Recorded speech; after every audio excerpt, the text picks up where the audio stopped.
Республика күніне орай Махамбет Өтемісов атындағы Батыс Қазақстан университетінің студенттері Қыран елім Қазақстан, Мой Казахстан тақырыбында диктант жазды. Республикалық бірыңғай акцияға білім ордасының барлық факультеттері жұмылдырылған. Алғаш болып филология факультетінің 1-ші, 2-ші, 3-ші және 4-ші курс студенттері қатысты. Олар 1 сағаттың ішінде бекітілген мазмұнды жазып бітірді. Мероприятия, конечно, правильные, потому что они просвещают молодежь. Лично мне было интересно узнать про тех, кто участвовал в развитии культуры Казахстана. Лично мне показалось то, что диктант был довольно легкий. Конечно, были некоторые сложные предложения, но в принципе, если довольно хорошо знать орфографию, ничего сложного в этом нет.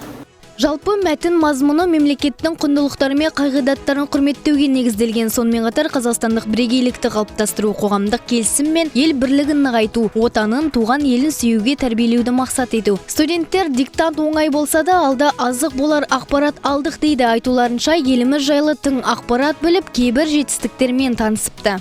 На сегодняшнем диктанте студенты писали работу по культуре и искусству Казахстана.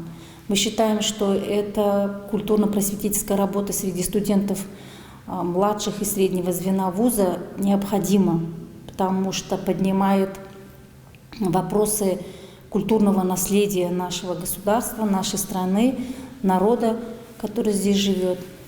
Поэтому работа прошла очень активно, плодотворно.